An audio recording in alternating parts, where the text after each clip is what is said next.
Good afternoon, everyone. Thank you very much for the invitation.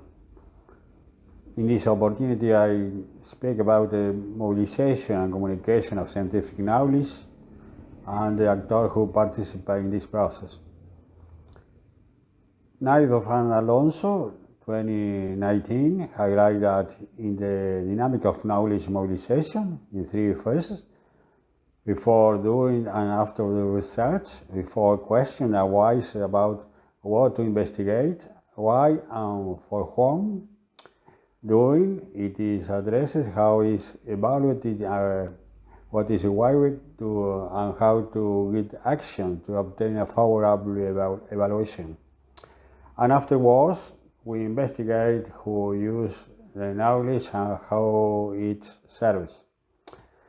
Since seeks to solve problems and the orientation of research goes beyond the expansion of knowledge, influenced by factors such as social relevance, the impact of human action, financings, and the transformation of the reality studied. In this context of knowledge mobilization, the use of scientific knowledge is promoted and it's recognized that it must be both produced and used. Scientific knowledge must not only be produced and used, but it must be deployed, communicated to those people who potentially must use it. Not only does the researchers have a responsibility in this process of mobilizing knowledge, but we need academic and scientific organizations that disseminate it, that communicate it. There is not science without communication.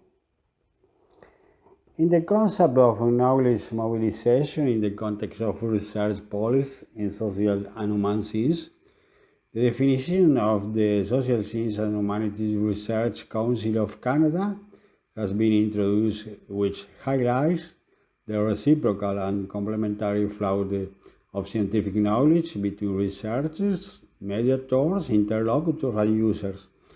That is a good number of factors participating in this process of mobilizing science. Knowledge mobilization involves strategic process and action, identifying the daily work of scientists, as well as regulatory recommendation to strengthen the connection between producer and user of knowledge. In the case, studies and theoretical debates that offer diagnosis about the actors involved, the various forms of knowledge mobilization, and the challenge in the dialogue channels. The concept of knowledge mobilization has various perspectives and definitions addressing its use in public policy decision-making as a tool for translating research results into action, efforts to share results, and action to leave knowledge ready for action. We notice the exponential growth of publication and knowledge mobilization since the beginning of the millennium, evidencing a significant increase starting in 2008, with a peak in 2016, according to the Scopus database. We can mention two approaches in knowledge mobilization. Kochanek, Scholz, and Garcia present an analytical model to describe and promote linkage strategies between stakeholders and researchers seeking to consolidate research partnership. The model focus of the transmission and transfer of knowledge, exploring strategies to guarantee its effective use. On the other hand, Scott, Hubbard, Lalonde, DeBrace, and Lubitsky, 1915, highlight the role of the third sector organization in the mobilization of knowledge in education. This organization, both funders and demanders of research results, cause change in the practice of actors in the field of public education. Both approaches coincide in systematic key aspects in the knowledge use theory of action model of Gochanek 2015, which focus on the transmission and transfer of knowledge.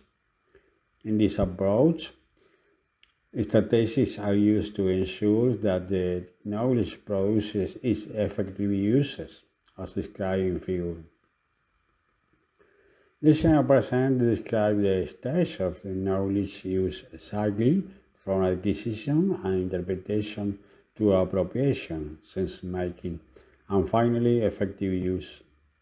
The approach focuses on identifying and promoting the necessary capabilities of social actors involved in the use of knowledge, recognizing that this process develops in social and organizational contexts that influence individual action. Despite the importance of promoting knowledge appropriation capabilities, the literature often forgets a crucial dimension: the practice of researchers and the process that operate on them. Analysis of knowledge mobilization often fail to consider the structural dimension that influence scientific practice, especially in peripheral contexts in developed countries.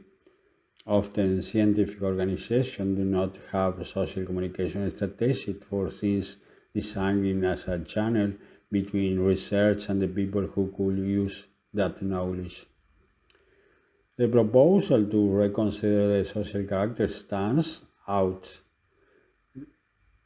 The constructed and contingent of the category which social scientific think about contemporary society.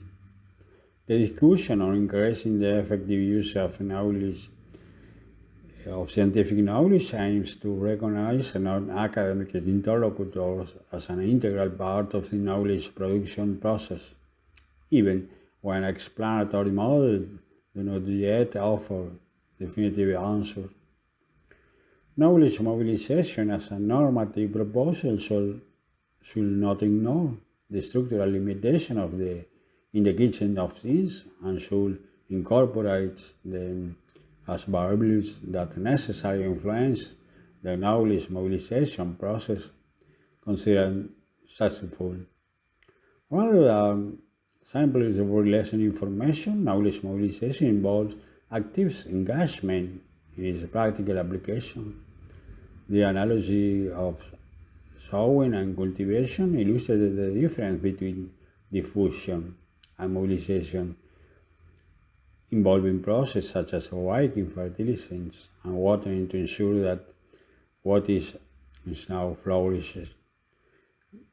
Neither Alonso 2018 proposed the operation of the regulatory framework of knowledge mobilization in three key dimensions that actively influence the process of knowledge production and allow the analysis of the capacity for knowledge mobilization in public scientific research policy. Definition of agenda, academic evaluation, and use of knowledge. Possibly between academic evaluation and the use of knowledge, there should be the dissemination of science or scientific communication. I think so. People cannot use scientific knowledge that is not communicated or it's not known. Each of these dimensions is developed in detail, highlighting the multiplicity of topics covered by the mobilization of knowledge and its potential as an analyzer of research, university, and scientific policy in general.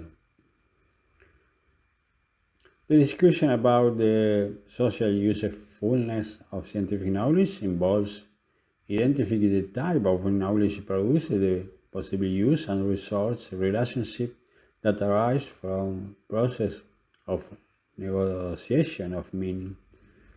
The three types of use of scientific knowledge are the following: instrumental and direct, conceptual and indirect, and symbolic and indirect.